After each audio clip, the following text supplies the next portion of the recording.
Alright, so here we are in episode 120 of LEGO Marvel's Avengers, and this has been a little while since I've put anything up, really.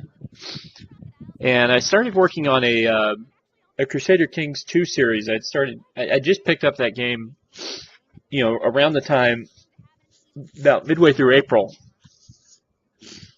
And I was going to attempt to record a playthrough of Ireland as we fight crocodiles with frickin' laser beams.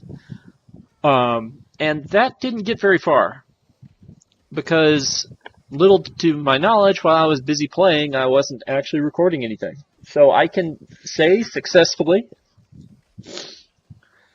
that I got through the entire game as Ireland. By the end of it, I was able to form the Celtic Empire, which is just a renaming of the Britannia Empire that the game starts with. I was besides the realms of Ireland, England, Wales, and Scotland, I was also able to conquer the Kingdom of Brittany and the Kingdom of Norway through some pretty interesting means. And it's a pretty neat little game. It's very involved, and I kept finding that the more I got into it, the more that there were things that I had missed, as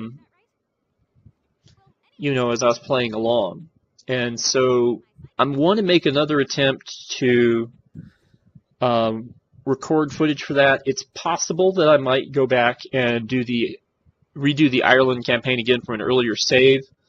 I think I have a save from way back when I started off as the Duke of what I believe is Connacht, but I think it's pronounced Connell or something of that nature, or at least I've heard it pronounced that way. But then again, my sources for these things are other YouTube videos. And since I've been displeased with the way that people pronounce things on other YouTube videos, it's quite possible that they don't know any more about it than I do. So my next attempt, I'm going to attempt to record a Scottish campaign. I'm going to start off as the Count of Strathearn in the middle of Actually, take it back. That's not what I was going to do. I was going to start off as the Count of Carrick in southern Scotland, which is not technically part of the Kingdom of Scotland at the beginning of the game. And I was going to try to basically do a Viking vengeance campaign where we try to take over all the Viking homeland areas so that they can no longer screw around with everybody's stuff. Now, since I don't have the Old Gods DLC, I'm not exactly sure how active the Vikings would be anyway. I know a lot of people who play Nords in that game like the fact that the Vikings usually have access to like raiders and stuff. I'm not sure that I have the right set of DLCs for that. But it is not going to stop me from ultimately trying to shut down the Vikings. So here we have Black Falcon, our created character based off of NBA player Harrison Barnes at the time when Barnes was still on the roster of the Golden State Warriors. You'll notice that Malekith does a very good job eating arrows. And I'm not entirely certain why this is. It could be that he's just simply invincible while his minions are on the board. But this is the Jasper Sitwell mission here in Manhattan. I think it's the second Jasper Sitwell mission that we've looked at, because we saw the one at the S.H.I.E.L.D. base.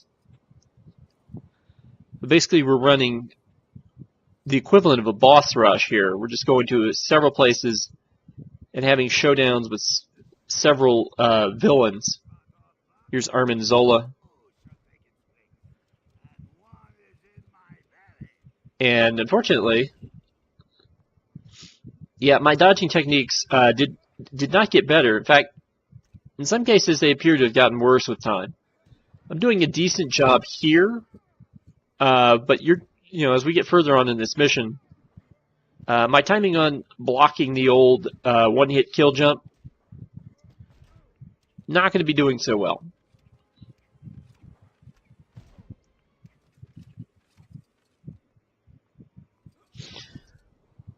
So that takes care of him. Now we just need to go and find somebody else. Red dot on the radar is up at the top of the screen there, so we'll just zoom up. There's a good shot of Stark Tower in the background.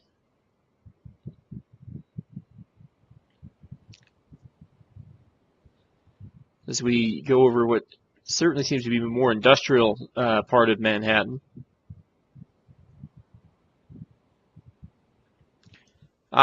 So there are still a couple of bad guys to deal with here. Here it looks like the Crimson Dynamo. And this is about the time where my dodging starts going all to heck.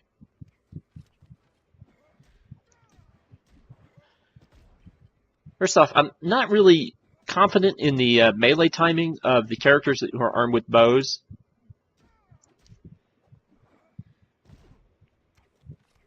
You know, that I feel like there's something going on in their hit combo. It takes longer to do. That doesn't seem to be as effective. All right, and that takes care of Crimson Dynamo, and so now we just need to go find the last guy, who's not all that far away, and it is the other.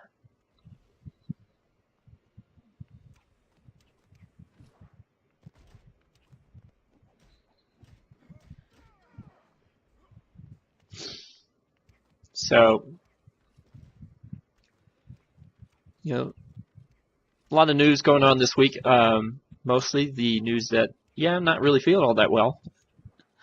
I don't know if that's coming through my voice or not, if I sound nasally, considering I don't have a great microphone to start with.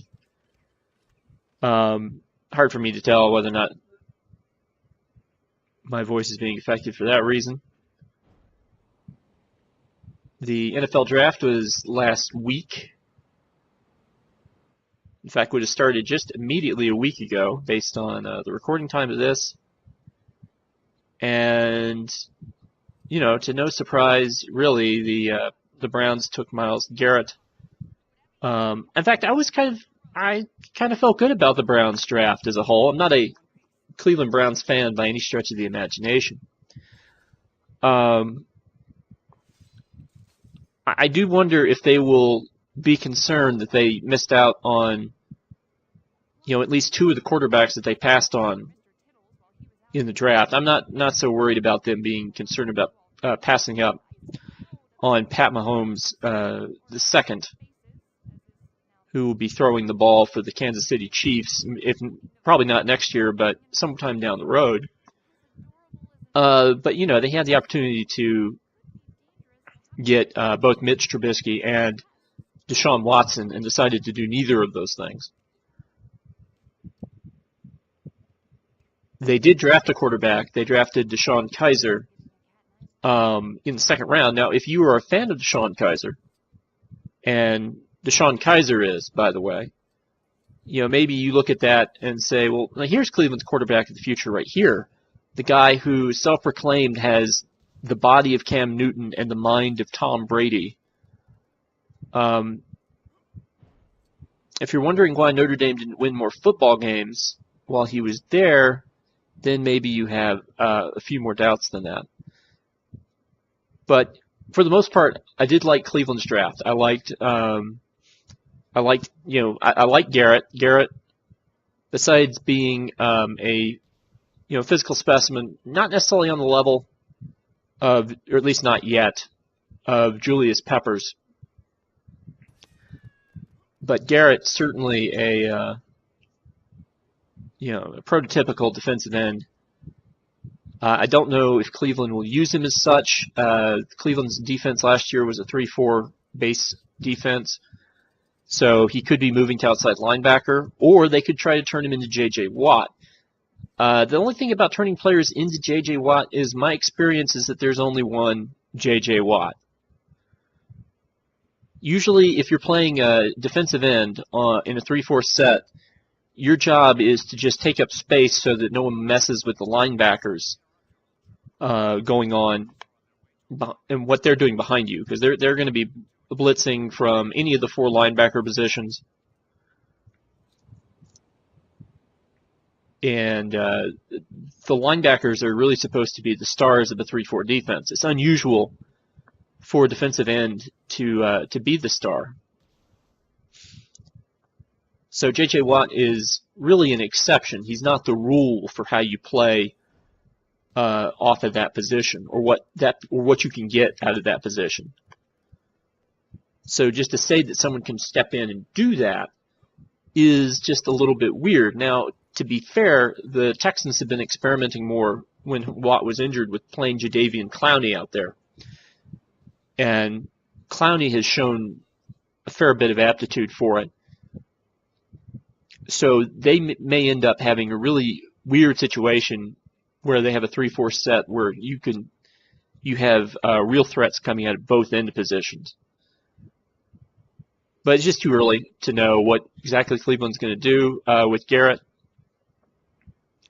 But he's a good piece to have that problem. It's better to have a problem where it's like, well, we've got a guy, we can't figure out what to do with him, than to have the problem of, well, we don't have anybody. Other first-round picks, Cleveland also took Jabril Peppers. I was a big fan of Peppers. I really thought he would have fit well with the Carolina Panthers, my hometown team. People don't know if he's a safety, don't know if he's a linebacker, but they know he's something, which, again, in my mind, is better than, better to have somebody you can do something with than not have people that you can do anything with. And, the Panthers didn't get an opportunity to take Jabril, largely because the Browns drafted him at number 25 in the first round. I was really hoping that Peppers would fall to 40 into the second round, and then the Panthers could grab him there. But, just things didn't really happen. And then I think the last guy that the Browns grabbed in the first round was David Njoku, a tight end out of Miami. And so, with that, then they've drafted the future security blanket of whoever they decide to put out there at quarterback for the Browns, whether it's Deshaun Kaiser or a person that we don't even know yet. But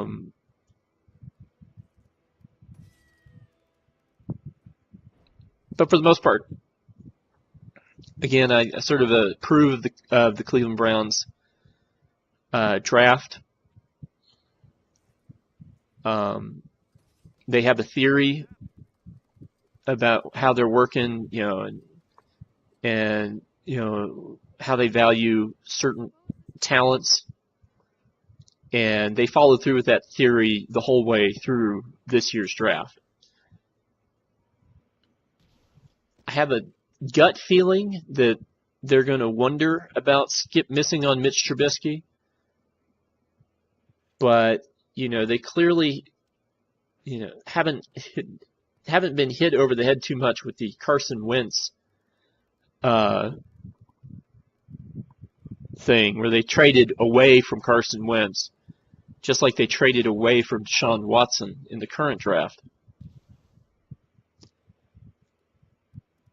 But, poor Mitch has got his own problems to deal with the Bears, who unfortunately may not have done him a whole lot of favors in drafting him so early. So we are done here for a little while, and we'll pick back up in Manhattan with the Black Falcon and whoever accompanies him. It's been Daisy Johnson for most of the episode. Next time. So I will see you guys then. Take care.